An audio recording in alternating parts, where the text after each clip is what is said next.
खामोश मोहब्बत हर दूसरे इंसान की ज़िंदगी में आती है, जिनकी शादियाँ अपने माँ बाप की मर्ज़ी से होती हैं।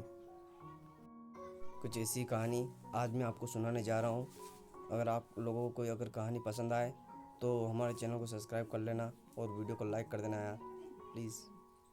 तो शुरू करते हैं आगे की कहानी। मेरे परिवार वाले मेरी शादी कराना चाहते थे। मुझे इस चीज़ से कुछ खास मतलब नहीं था। घर वालों ने एक लड़की को देखी और उसे पसंद किया। मुझे उसकी तस्वीर दिखाई गई। मुझे तो वह एक साधारण सी लड़की लगी, कोई ख़ास चीज़ तो नज़र नहीं आई। मैंने कहा अगर आप लोगों को पसंद है तो ओके कर दो। सगाई हो गई। मैंने तो न कभी कॉल की और न कभी उनके घर गया। मुझे इन सब चीज़ों की फ़िक्र नहीं थी। मैं अपने जीवन में खुश था, अच्छा पैसा कमाता था, अपना काम था, ऊपर फ्लैट था, बाहर से खाना खाता और सो जाता। सारा दिन नीचे काम पर बिताता था। दिल किया तो घर भी चले आते थे हम। शादी का दिन आ गया। मैंने घर वालों से कहा बस अब निकाह करा दो और कोई रस्म रिवाज वगैरह रहने दो। मेरे पास बस इतना ही था, एक लड़की की जिम्मेदारी उठानी है बस। उसे खाने और पीने जो कुछ भी वह मांगती उसे दे दो बस। मतलब शादी न भी होती तो भी अपना गुजारा हो रहा था। शादी हो भी जाए तो फ़र्क तो आना नहीं था। शादी हुई, लड़की को घर ले आए, बाकी जो रस्म रिवाज वगैरह होती है यह सब तो घर वालों की होती है। विदाई के बाद मैं घर आ गया। जो मेरी रूटीन थी, मुझे नींद आई और मैं सो गया। मुझे न तो खुशी थी और न गम ही गम। मैं अगले दिन उठा और काम पे चला गया। 2 दिन ऐसे ही गुजर गए। बातचीत उतनी हुई जितना उसने पूछा, मैंने जवाब दे दिया, इससे ज़्यादा कुछ नहीं। उसने पूछा कि क्या आप शादी से खुश नहीं? मैंने कहा मुझे दुख भी नहीं है, मैं लोगों में एडजस्ट होने में समय लेता हूँ बस। न मैंने उससे कभी उसकी शिक्षा पूछी, न कभी कुछ और।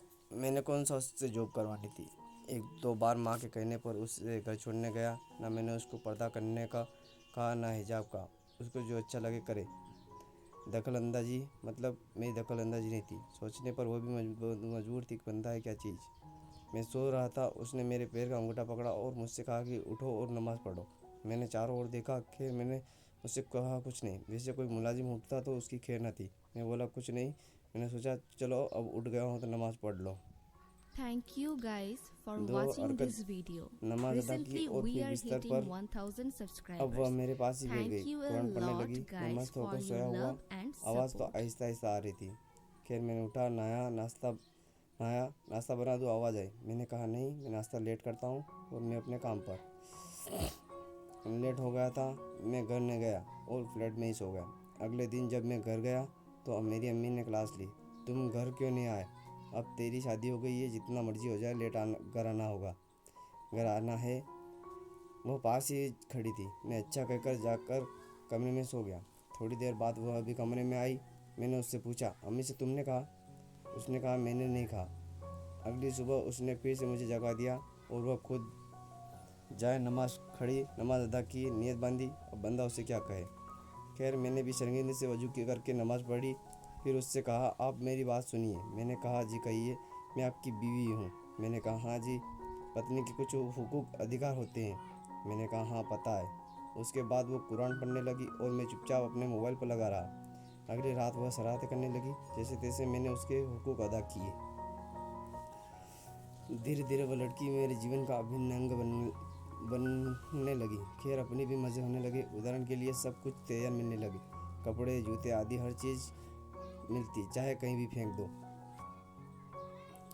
नमाज पढ़ने लगा था अब, मतलब उसके आने से अब ज़िंदगी बेहतर हुई थी और बहुत कुछ। जब वो कुरान पढ़ रही होती तो मेरा सिर उनकी गोद में होता, उनके सर पर आवाज़, उनके पैर पर आवाज़ प्यारी थी। अक्सर सो भी जाता था, लेकिन जब तक मैं खुद न उठता वह जागती नहीं थी, कुरान पढ़ती रहती। मैं अक्सर काम पर लेट जाने लगा। उसकी गोद में सो के मज़ा ही कुछ और था। एक दिन जब मैं घर से काम पे जा रहा था, उसे आवाज़ दी और उसके सर को चूम लिया। घर वालों को शाम को घर आया तो रंग रूप ही बदल गया। मैंने ऐसा कुछ बंदा नहीं देखा। अब हर रोज़ उसका माथा चूम कर जाता। वो कहीं भी घर के कामों में व्यस्त रहती तो वो किसी न किसी बहाने से कमरे में आ जाती ताकि मैं उसका माथा चूम सकूं। नर्म लहजा, मीठी मीठी बातें, कमाल की मोहब्बत, पसंद के खाने, सुकून भरी नींद, ज़िंदगी जैसे मुकम्मल हो गई। ज़िंदगी में लोग कैसे चुपचाप प्रवेश करते हैं और आप पर शासन करना शुरू कर देते हैं, क्या साहस हमारी जो नकार कर सके उन्हें।